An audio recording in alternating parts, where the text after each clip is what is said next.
নমস্কার, আমি বাসুদেব শাস্ত্রী। জ্যোতিষ ও সমাধান অনুষ্ঠানে আপনাদের স্বাগত।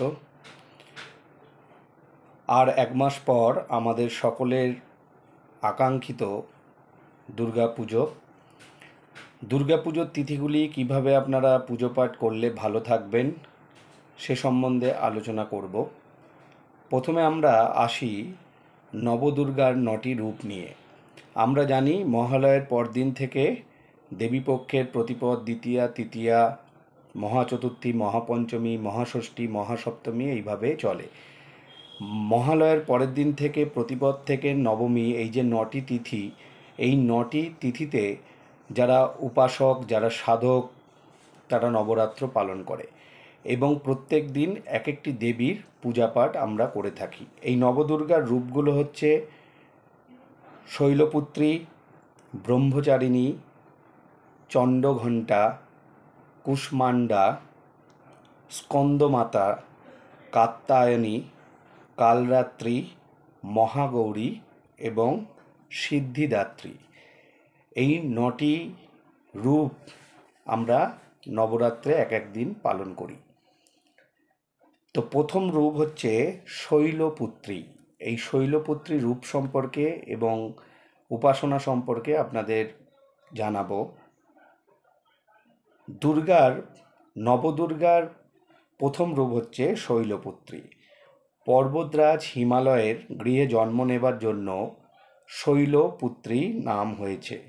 দেবী বৃষ অর্থাৎ ষাঁড়ের ওপর বসে আছেন। তার ডান হাতে ত্রিশূল এবং বাম হাতে পদ্মফুল রয়েছে। আমরা এই ঘটনার পূর্বে প্রাচীন ঘটনা সম্পর্কে সবাই জানি।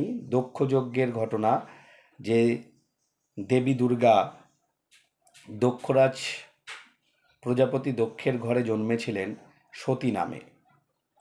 তিনি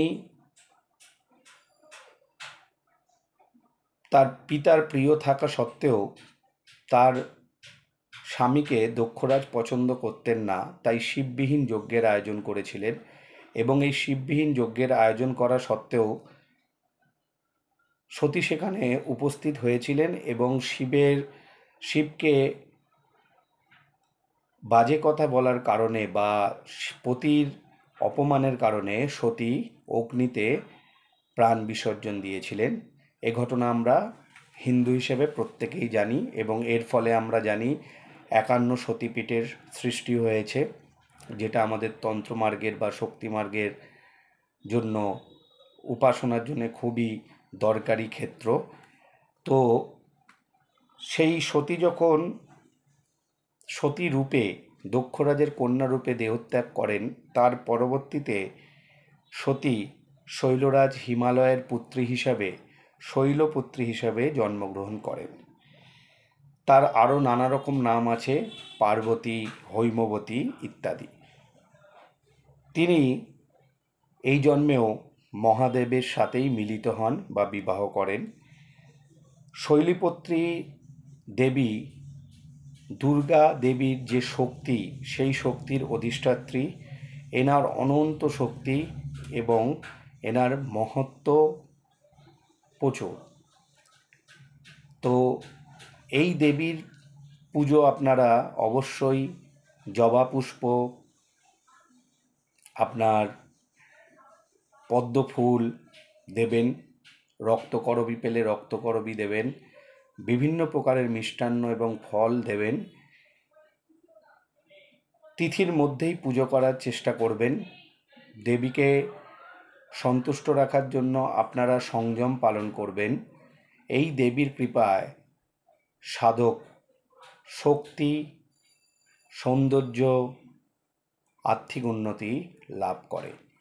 এর পরের ভিডিওতে আমি আপনাদের ব্রহ্মচারী সম্পর্কে এবং পরপর আমি বিভিন্ন ভিডিওতে নবদুর্গার 9টা রূপেরই মাহাত্ম্য আপনাদের সামনে তুলে ধরব।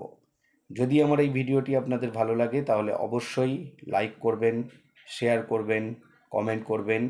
যারা আমার সমস্ত ভিডিও দেখতে চাইছেন, এখনও পর্যন্ত দেখতে পারেননি, ইউটিউবে গিয়ে অ্যাস্ট্রোলজার বাসুদেব শাস্ত্রী লিখবেন এবং চ্যানেলটি সাবস্ক্রাইব করবেন। আর যারা আমার সঙ্গে ব্যক্তিগতভাবে যোগাযোগ করতে চাইছেন, আপনাদের জীবনের বিভিন্ন সমস্যা সম্পর্কে জানতে এবং সেগুলির সমাধান করতে চাইছেন, বা মাঙ্গলিক, কালসর্প, বিষযোগ, ছন্নছাড়া যোগ, গুরুচণ্ডাল যোগ ইত্যাদির প্রতিকার চাইছেন, তাহলে আমার সঙ্গে অবশ্যই ফোনে যোগাযোগ করবেন। আমাকে প্রত্যেক দিন উত্তর কলকাতার বাগমারিতে পাবেন। অবশ্যই আগে থেকে কন্ট্যাক্ট করে আসবেন।